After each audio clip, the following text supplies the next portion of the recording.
kenapa kok doanya ibu itu selalu dikabulkan sama Allah? Walaupun ibunya itu kafir, walaupun ibunya itu tidak beriman kepada Allah, walaupun ibunya itu ahli maksiat, tapi khusus doanya kepada anaknya pasti dikabulkan sama Allah. Ada yang tahu? Karena ketika dia mendoakan anaknya, hatinya benar-benar ikhlas. Kan doa seorang ibu adalah doa yang paling ikhlas. Sehingga walaupun ibunya tidak sholat, tapi doa itu akan terjadi kepada anaknya. Berarti kunci dari doa itu terletak pada hati yang ikhlas, yang nyambung kepada Allah. Assalamualaikum warahmatullahi wabarakatuh. Waalaikumsalam warahmatullahi wabarakatuh. A'udzubillahi minasyaitonirrajim. Bismillahirrahmanirrahim. Alhamdulillah wassalatu wassalamu ala Rasulillah Sayyidina Muhammad ibn Abdullah wa ala alihi wa sahbihi wa mawalah, amma ba'du. Alhamdulillah, pada malam hari ini kita kembali melanjutkan kajian tafsir Ibnu Katsir, yang mana pada malam hari ini kita masih di dalam pembahasan surat Al-Baqarah ayat yang ke-87. A'udzu billahi minasyaitonir rajim. Bismillahirrahmanirrahim. Wa laqad ataina Musal kitaba wa qaffayna min ba'dihi birrusul wa ataina Isa ibn Maryam al-bayyinat wa ayyadnahu bi ruhil qudus. Afakullama ja'akum rasulun bima la tahwa anfusukum mustakbartum fa fariqan kadzabtum wa fariqan taqtulun. Walaqad, dan sungguh, ataina, telah kami datangkan Musa, Nabi Musa, al-kitab, yakni alkitab. Yang dimaksud dari alkitab adalah kitab Taurat. Wa qaffayna, dan kami susulkan mim ba'dihi, dari kepergian, setelah kepergian Nabi Musa, birusul, dengan banyak rasul. Wa ataina, dan kami datangkan Isa bin Maryam, Nabi Isa bin Maryam, al-bayyinati, dengan bukti-bukti, yaitu berupa mukjizat. Wa ayyadnahu, dan kami kuatkan Isa bin Maryam biruhil qudus, dengan Roh Kudus. Afakullama ja'akum rasulun, apabila telah datang kepada apakah setelah datang kepada kalian para utusan dengan membawa pengajaran bima la tahwa anfusukum, yang mana pengajaran tersebut tidak sesuai dengan hawa nafsu kalian, istakbartum, kalian menyombongkan diri, fa fariqan kadzabtum, sebagian di antara mereka kalian dustakan, maksudnya para rasul itu, wa fariqan taqtulun, dan sebagian dari para rasul itu kalian bunuh. Kita lanjutkan tentang bab Ruhul Kudus, masih seputar tentang sahabat Nabi yang bernama, kemarin membahas sahabat Nabi yang bernama siapa kemarin? Ya, yang syair. Siapa namanya? Hasan bin Sabit. Sampai di mana kemarin? Selama di dalam masjid, mendendangkan syair di dalam masjid. Nah, sehingga ditegur oleh Khalifah Umar. Kemudian Hasan bin Sabit menjawab bahwa dulu pernah ada orang yang lebih baik daripada Umar bin Khattab, yaitu Nabi SAW, dan aku mendendangkan syair dan tidak ada masalah, didiamkan. Maka Umar bin Khattab bertanya kepada Abu Hurairah, nah, tentang perkara Hasan bin Sabit yang mendendangkan syair di hadapan Rasulullah. Kemudian Abu Hurairah menceritakan bahwa Rasulullah SAW pernah mendoakan supaya Hasan bin Sabit dikuatkan dengan Ruhul Kudus atau malaikat Jibril. Jadi maksudnya supaya mendapatkan ilham sehingga menciptakan syair-syair yang penuh makna, yang mana isi syair itu adalah pujian kepada Nabi SAW. Menurut sebagian riwayat, Rasulullah SAW pernah bersabda kepada Hasan, seranglah mereka atau hinakanlah mereka dengan syairmu. Semoga Jibril membantumu. Maksudnya kan pada zaman Nabi Muhammad seperti yang kita bahas dulu, yang dihadapi ini kan mayoritas adalah ahli penyair yang handal, yang mana mereka itu menciptakan syair-syair yang menghinakan Nabi Shallallahu Alaihi Wasallam, menghinakan agama Islam, menghinakan Allah, menghinakan Al-Quran. Jadi penistaan agama itu sudah ada mulai dari zaman dahulu. Nah, Hasan bin Sabit ini sahabat Nabi yang punya kemampuan menciptakan syair tandingan, sehingga dengan syair tandingan tersebut beliau bisa menangkal syair-syair yang menyudutkan Islam dan Nabi Shallallahu Alaihi Wasallam. Nah, sehingga Rasulullah bersabda kepada Hasan, seranglah mereka atau hinakanlah mereka dengan syairmu. Karena kan hinaan kalau dibalas dengan ucapan yang tepat maka akan berbalik menyerang dirinya. Jadi kamu tuh jangan suka menghina orang, karena orang yang suka menghina orang, apa yang dia hinakan itu suatu saat akan kembali kepada dirinya, baik berupa ucapan maupun kejadian. Bahkan kata Rasulullah SAW, beliau mendoakan Hasan bin Sabit dengan kalimat semoga Jibril membantumu. Nah, oleh ulama di hadis yang lain dikatakan bahwa Hasan didoakan oleh Rasulullah, kuatkan dia dengan Ruhul Kudus. Di hadis yang lain dikatakan semoga Jibril membantumu. Sehingga oleh para ulama sependapat bahwa Ruhul Kudus dan Jibril adalah sesuatu yang sama. Jadi Ruhul Kudus itu adalah Jibril alaihissalam. Di dalam syair Hasan terdapat ucapan berikut. Jadi Hasan itu pernah membuat syair, dan Jibril utusan Allah berada bersama kami. Dia adalah Ruhul Kudus yang tidak diragukan lagi. Jadi Hasan bin Sabit pernah membuat syair bahwa Jibril itu ada di tengah-tengah para sahabat dan tidak diragukan bahwa dia adalah Ruhul Kudus. Nah, kalau sahabat sudah mengatakan Ruhul Kudus adalah Jibril, maka kemungkinan kuat bahwa Roh Kudus memang betulan Jibril. Apalagi kalau Nabi yang mengatakan Roh Kudus itu Jibril, maka sudah pasti itu benar Jibril. Muhammad ibnu Ishaq meriwayatkan, telah menceritakan kepadaku Abdurrahman ibnu Abu Husain al-Makki dari Syahr ibnu Hausyab al-Ash'ari, bahwa ada segolongan orang-orang Yahudi bertanya kepada Rasulullah Shallallahu Alaihi Wasallam, ceritakanlah kepada kami tentang roh. Maka beliau menjawab, aku meminta kepada kalian demi Allah dan demi hari-harinya bersama Bani Israel, tahukah kalian bahwa Jibril selalu datang kepadaku adalah roh? Mereka menjawab, ya. Jadi dalam riwayat ini orang Yahudi bertanya kepada Rasulullah SAW, ceritakan kepada kami tentang roh. Apa itu roh?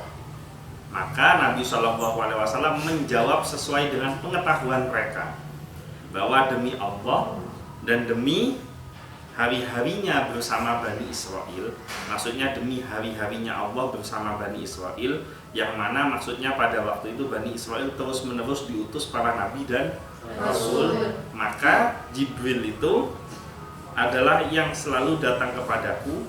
Jibril yang selalu datang kepadaku adalah roh. Maksudnya sebelum malaikat Jibril datang kepada Rasulullah, kan malaikat Jibril datang kepada nabi-nabi sebelumnya, termasuk nabinya Bani Israel. Dan semestinya Bani Israel tahu bahwa malaikat Jibril yang datang kepada nabi mereka. Nah, maka langsung dijawab oleh Rasulullah dengan ucapan yang indah bahwa demi Allah dan demi hari-harinya Allah yang bersama dengan Bani Israel, sesungguhnya yang datang kepadaku, Jibril yang datang kepadaku adalah roh. Mereka menjawab, iya benar. Jadi orang Yahudi itu suka nanya, isinya ngetes, bukan nggak tahu. Orang nanya itu ada dua. Ada yang nanya beneran nggak tahu, jadi dia beneran niat nanya karena kepingin tahu. Ada orang yang nanya sebenarnya dia tahu jawabannya, tapi pertanyaan dia tujuannya untuk bikin masalah. Jadi bisa ngetes, bisa dengan pertanyaan itu niat menjebak kita atau menjatuhkan kita. Nah, sehingga Kita ketika keliru menjawab akan menjadi peluang buat dia untuk menjatuhkan kita. Nah, orang model gitu itu wataknya kayak orang Yahudi, suka nanya yang tujuannya ngetes, bukan nanya karena nggak tahu. Ada tipe yang ketiga, enggak, orang suka nanya karena nggak pinter, udah dikasih tahu masih nanya lagi. Itu banyak juga yang seperti itu, tapi masih lebih baik daripada orang Yahudi yang nanyanya tujuannya untuk ngetes atau menjatuhkan. Jadi jangan suka nanya kalau tujuannya mau menjatuhkan orang, karena kamu nggak ada bedanya dengan orang Yahudi. Di dalam kitab Sahih Ibnu Hibban disebutkan bahwa ada sebuah hadis dari Abdullah bin Mas'ud radhiyallahu anhu bahwa Nabi Shallallahu alaihi wasallam pernah bersabda, "Inna ruhal qudusi nafakha fi ru'i inna nafsal lan tamuta hatta tastakmila rizqaha wa ajalaha fattaqullaha wa ajmilu fit talabi." Sesungguhnya Ruhul Kudus, malaikat Jibril, telah menyampaikan wahyu kepadaku bahwa seseorang tidak akan mati sebelum menyempurnakan rezeki dan ajalnya. Karena itu, bertakwalah kalian kepada Allah dan berlakulah dengan baik dalam mencari atau meminta.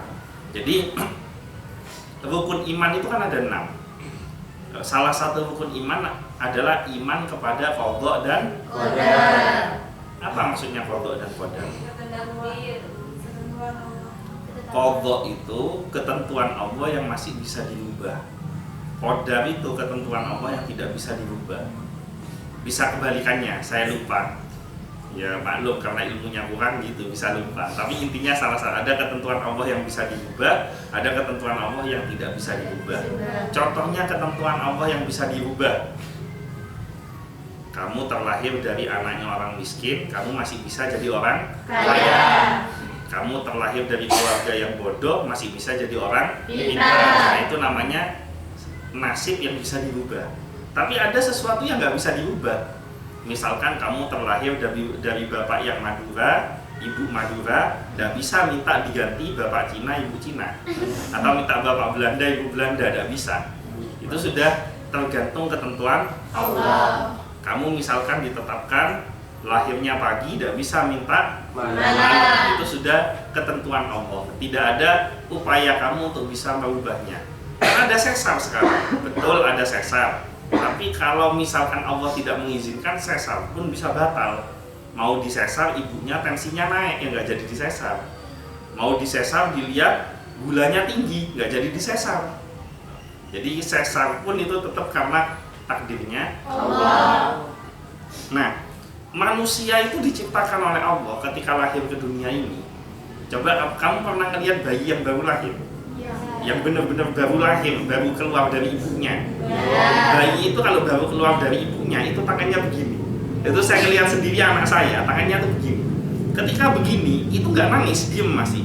Ketika tangannya buka, baru dia nangis. Nah itu menurut ulama dikatakan, ketika dia buka, dia menangis, itu karena malaikat datang kepada dirinya, menyerahkan takdirnya dia hidup di dunia ini. Sehingga di dunia ini dia tahu hal baik apa yang dia terima dan hal buruk apa yang dia terima. Nah dia menangis karena waktu di dalam perut dia tidak ada hal buruk.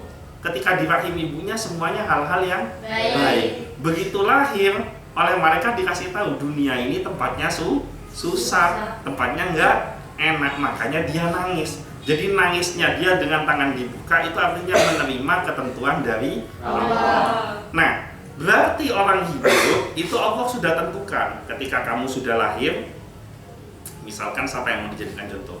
Faris. Misalkan Faris ketika lahir, Allah itu sudah catat sebelum Faris lahir. Bahkan sebelum diciptakan sulbinya, nurnya belum diciptakan, masih di lauhil mahfuz, masih alam semesta ini belum tercipta, sudah ditentukan takdirnya Faris. Kapan lahirnya, di mana dia lahir, siapa bapaknya, siapa ibunya, nanti matinya di mana, cara matinya bagaimana, itu ada semua, sudah tercatat. Termasuk jodohnya siapa, rezekinya tak usah toleh. Rezekinya seperti apa, kemudian ujiannya bagaimana. Itu semua sudah ditulis. Nah, berarti kesimpulannya ketika kamu lahir, kamu itu kan sudah membawa ujian dan kenikmatan, betul nggak?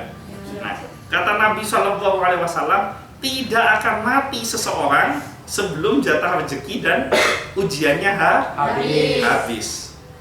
Jadi selama kamu masih hidup, berarti Allah masih menyiapkan jatah rezeki buat kamu. Makanya jangan nggak usah amin, memang sudah disiapkan. Kalau amin itu kan doa berharap dikabulkan. Ini nggak usah amin, memang sudah disiapkan. Cuma kenapa? Alhamdulillah. Cuma rezeki ini hati-hati. Jumlah rezekinya sama, cuma caranya nyampe kepada kamu itu yang menentukan kamu masuk ke surga atau masuk ke neraka. Ini ada satu cerita. Paling enak itu kalau ngasih contoh tuh cerita biar kamu cepat nangkep. Ya paham ya, nangkep ya pada. Ya.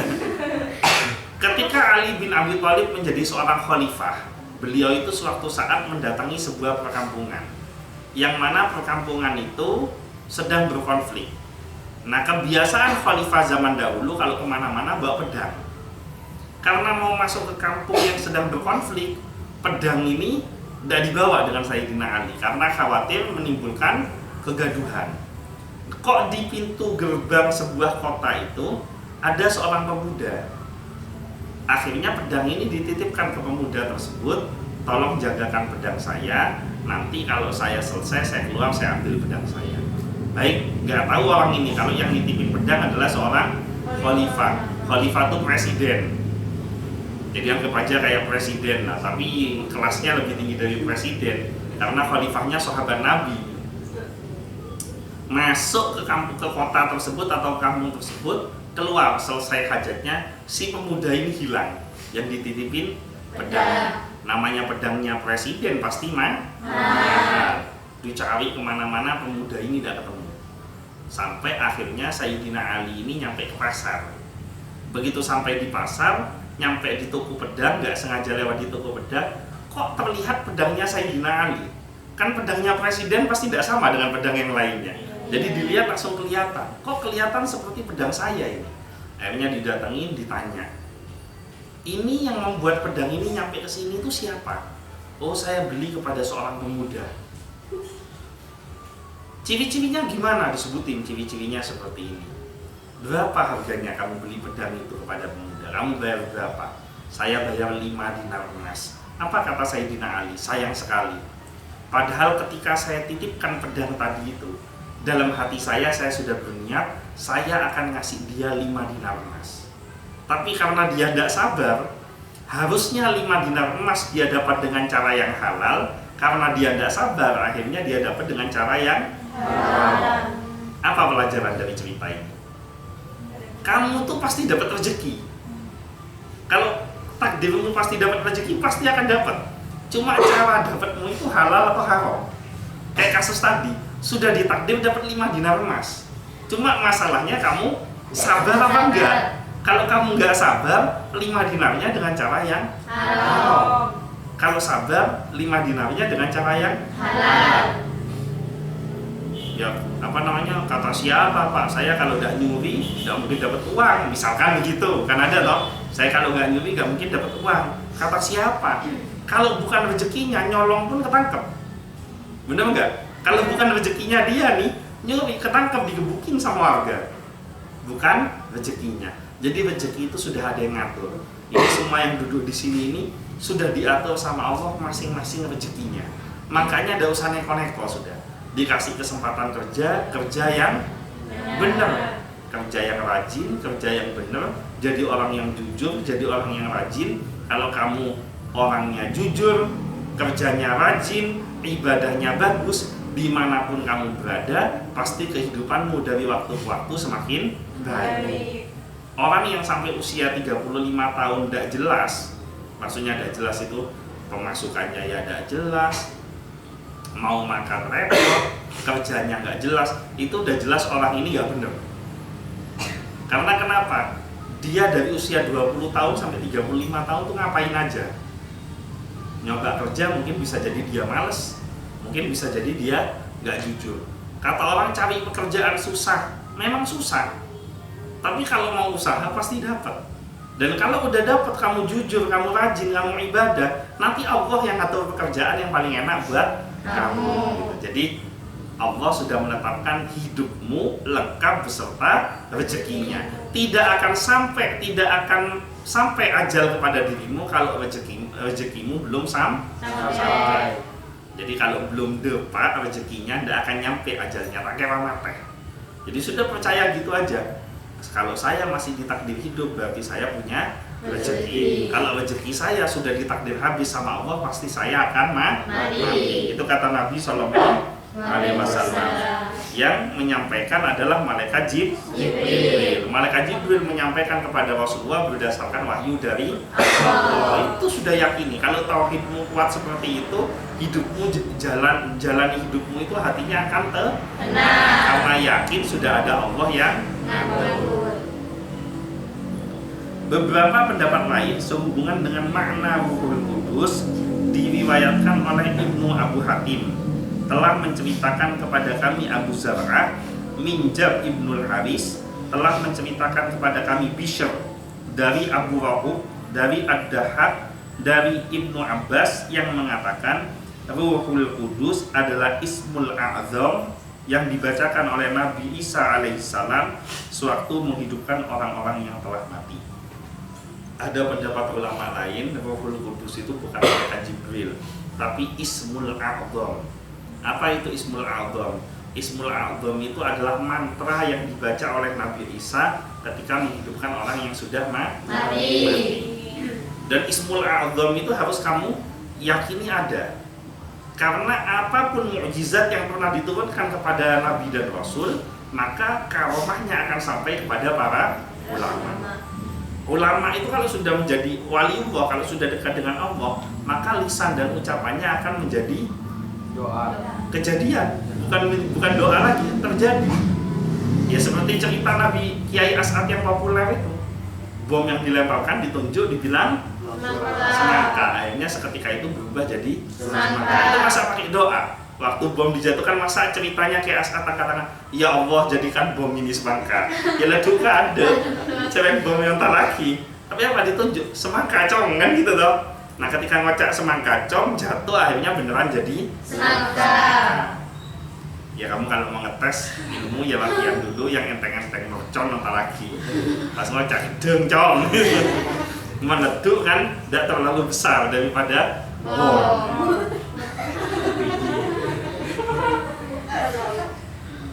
Jadi Nabi Isa alaihissalam itu ketika menghidupkan orang yang sudah mati ada Ismul A'zam yang dibaca. Nah, sebagian ulama mengatakan bahwa Ismul A'zam ini yang mengajarkan pasti malaikat Jibril, karena Nabi yang mengajarkan adalah Jibril.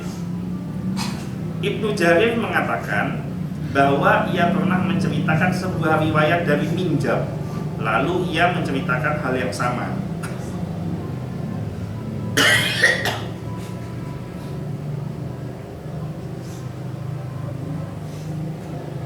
Tersenang. Ibnu Abu Hatim mengatakan hal yang semisal telah diriwayatkan dari Sa'id Ibnu Jubair.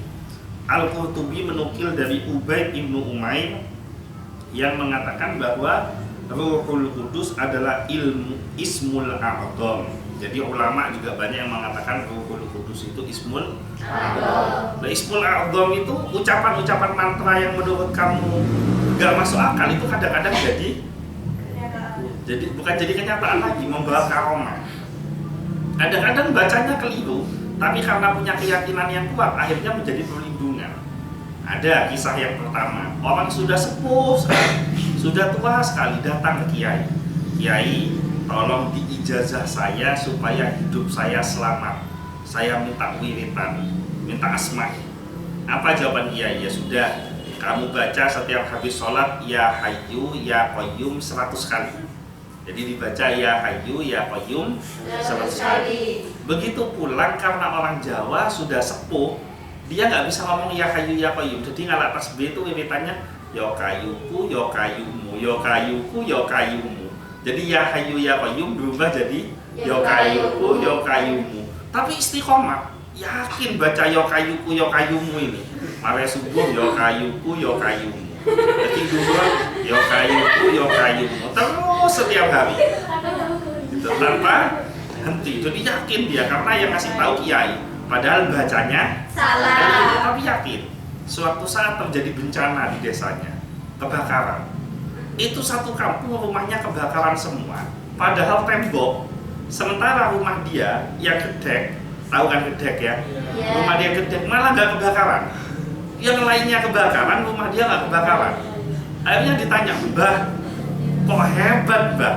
Sampai semua kebakaran, kok rumahnya Mbah ini kok nggak ketonon, kok nggak kebakaran? Emang Mbah ini punya amalan apa? Gak ono le, nggak ada amalan macam-macam. Saya itu kemarin, kamu ngerti Jawa nggak? Aku ini matur nang kiai, jaluk ijazah. Nah, kalau kiai dikei wiwitan, yo kayuku iku. Makane kayuku selamat kabeh. Sing kobongan kayumu. Jadi kayunya kamu yang kebakar. Sementara kayuku tidak terbakar karena wiwitan yo kayuku yo kayu. Padahal ya kayu ya kayu. Nah, itu ismul azam gitu. Jadi ucapan yang diyakini sehingga tembus dengan Allah dan langsung dikabulkan oleh Allah. Contoh kedua, ada santri anyaran mondok baru bisa baca huruf pegon. Kamu tahu huruf pegon? Iya. Huruf pegon itu huruf Arab yang diindonesiakan. Pegon yang ditulis miring itu kan ada huruf pegon itu. Nah, sehingga waktu itu baru belajar pegonnya, belum belajar secara serius. Nah, kenapa kok mondok dapat 1 bulan sama bapak ibunya ekoniin apa kabin? Pulang. Jadi ilmunya kita genang. Nah, begitu pulang kan bawa kitab ini, ya kan? Nah, kemenangan bosen kitabnya ini dibuka. Begitu dibuka, ada satu doa. Doanya itu judulnya doa akikoh. Nah, karena dia belajar huruf pegon, belum belajar huruf yang benar, jadi doa akikoh itu sama dia dibaca doa akeket. Ya doa mau akeket menang lolo ya. Akhirnya dia diamalkan itu, diamalkan terus sampai akhirnya setiap dia mau akeket sama orang doa ini dibaca. Dan anehnya tiap akeket menang melolo. Karena punya keyakinan. Nah, suatu saat temennya yang mondok sampai lulus pulang main ke rumahnya, kamu kok hebat, mau bisa jadi jagoan bener bisa jadi jagoan rahasianya apa? Jangan bendi bacaan teguran bertomatu. Sementara saya mondok sudah sekian lama, saya tidak pernah dapat bacaan itu. Kamu tuh baca apa kamu itu? Kok bisa tiap akeket menang melolo? Masa bentau le? Jangan kok mondok seminggu lah beri kitab rea, oleh sebulan mulai baca biko. Mak bisa tahu le mondok 6 tahun. Ya iya kitabnya, dikasih kitabnya. Bedi ma doanya dibuka. Begitu dibuka, bener bungkeun, benih doa akeket ari ya doa aki. Begitu tahu ini doa aki kok akeket kalapon ya. Kenapa? Karena keyakinannya. Jadi hati-hati. Kalau wiwitan itu yang yakin, kalau wiwitannya yakin, insya Allah akan dijaga oleh Allah. Bahkan ini pernah kejadian lagi zaman Kiai Khalil Bangkalan. Ini cerita, permisi maaf agak rusuh sedikit, tidak apa-apa ya. Ambil pelan. Cik senengnya iya. Cerita agak rusuh iya. Ini zaman amatir semua ini. Ini sebetulnya tidak pantas karena di depannya Al-Quran. Tapi harapan saya kamu mengambil pembelajaran dari keyakinan di dalam berzikir. Suatu saat itu Kiai Khalil Bangkalan kedatangan orang Cina non-Muslim. Kakinya ini digigit kalajengking, bengkak. Nah, Kiai Khalil Bangkalan ini terkenal orang yang kalau doa mandi. Jadi kalau ada orang sakit dipegang atau dicopain langsung beres, langsung sembuh.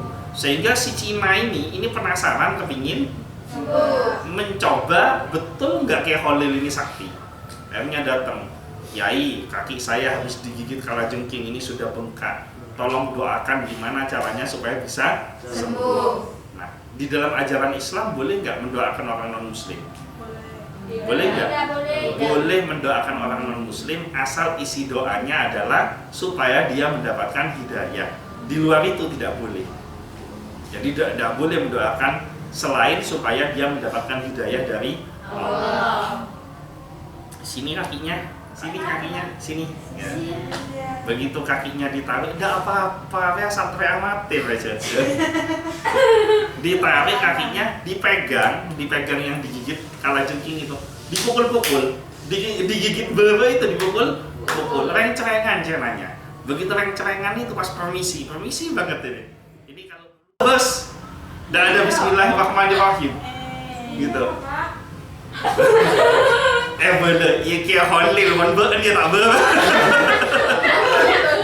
Kayak Holil Bangkalan. Kamu tahu kayak Holil Bangkalan itu siapa? Siapa? Kayak Holil Bangkalan. Hah? Itu kayak Holil As'ad itu. Kayak Holil Bangkalan. Kayak Holil Bangkalan itu gurunya kayak As'ad, gurunya kayak Hasyim Asy'ari, pendirinya NU. Gurunya Kiai Zaini Mun'im, pendirinya Nurul Jadid. Gurunya Kiai Hasan Genggong. Gurunya Kiai Karim Lirboyo. Gurunya Kiai Fakih Langitan. Jadi kiai-kiai besar semua tuh mondoknya Kiai Fadil Bangkalan. Nah, apa maksud dari cerita saya? Walaupun omongannya kotor, tapi kalau hatinya nyambung sama Allah, ketika megang doanya lewat hati itu terjadi.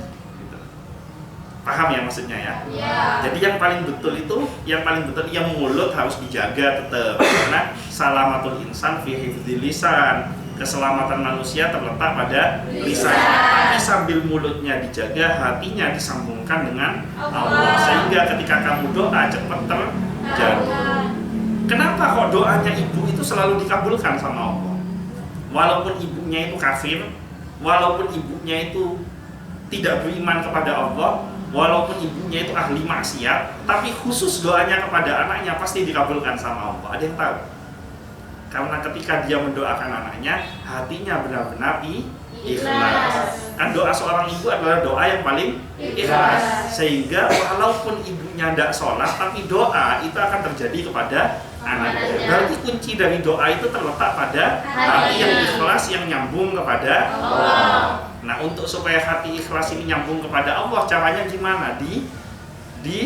Dilatih. Cara melatihnya dengan gimana? Memperbanyak ibadah, sering dekat-dekat dengan orang yang soleh, sering hadir ke majelis ilmu, banyak zikir, banyak membaca Al-Quran, banyak membaca sholawat, banyak baca istighfar, seneng dengerin pengajian-pengajian. Handphonemu itu puterin ceramahnya kiai-kiai. Tanya nih sama Putri sama Elin, saya tiap sahur pagi yang tak putri itu apa? Walaupun hanya 20 menit, walaupun hanya 15 menit, kenapa? Itu adalah nasihat. Saya putar kiai ini, supaya apa? Supaya hati yang kotor ini bisa jadi bersih. Karena tidak bisa, hati itu pasti ada jalannya untuk kotor. Hatimu itu mesti ada jalannya untuk kotor, termasuk hati saya, ya kan? Nah, dengan sering mendengar nasihat, maka insya Allah akan bersih. Jadi kesimpulannya, kalau kepingin punya Ismul A'dham, kepingin punya doa-doa yang dikabulkan oleh Allah, kepingin punya ucapan-ucapan yang cepat diijabah oleh Allah, maka bersihkan dulu hatinya. Hatinya harus kudus dulu, harus suci dulu. Kalau hatinya sudah suci, maka insya Allah doanya cepat dikabulkan. Ibnu Abu Mujahid mengatakan ar-ruh adalah malaikat hafadhah. Malaikat hafadhah itu artinya malaikat yang menjaga para malaikat. Jadi polisinya malaikat. Malaikat itu punya polisi juga, namanya malaikat hafadhah. Abu Ja'far Ar-Razi meriwayatkan dari Ar-Rabi' Ibnu Anas bahwa Al-Qudus adalah Tuhan yang maha suci lagi maha tinggi. Hal ini adalah pendapat yang dikatakan oleh Ka'ab. Jadi Ruhul Qudus, kata Al-Qudusnya itu artinya Tuhan yang maha suci lagi maha tinggi. Baru beberapa detik yang lalu bisa berubah jadi mulia. Al-Qurtubi meriwayatkan dari Mujahid, dari Al-Hasan Al-Basri, keduanya mengatakan bahwa Al-Qudus adalah Allah, sedangkan Ar-Ruh adalah malaikat Jibril. Dengan demikian, pendapat yang terakhir ini sama kedudukannya dengan pendapat pertama tadi. Jadi Ruhul Kudus itu terdiri dari dua bagian. Bagian pertama yaitu Ar-Ruh. Ar-Ruh ini adalah malaikat Jibril. Sementara bagian yang kedua adalah Al-Qudus. Al-Qudus itu adalah Allah yang maha suci lagi maha tinggi, mulia boleh tinggi. Nah, malaikat Jibril adalah roh yang dimiliki dan diciptakan oleh Allah. Ya, mungkin itu saja yang bisa saya sampaikan. Insya Allah besok kita masih melanjutkan tentang Ruhul Kudus. Jadi ini hari ini setengah jam kita full membahas tentang Ruhul Kudus. Tapi yang diingat pasti doanya Ghairil Bakaran. Mungkin itu saja yang bisa saya sampaikan. Mudah-mudahan semuanya sehat, selamat, panjang umur, bahagia dunia akhirat, mendapatkan syafaat dari Nabi Muhammad SAW. Al-Fatihah. Iya kan aku.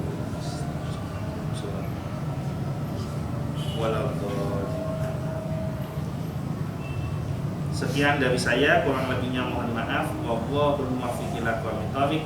Wabillahi taufiq wal hidayah. Wassalamualaikum warahmatullahi wabarakatuh.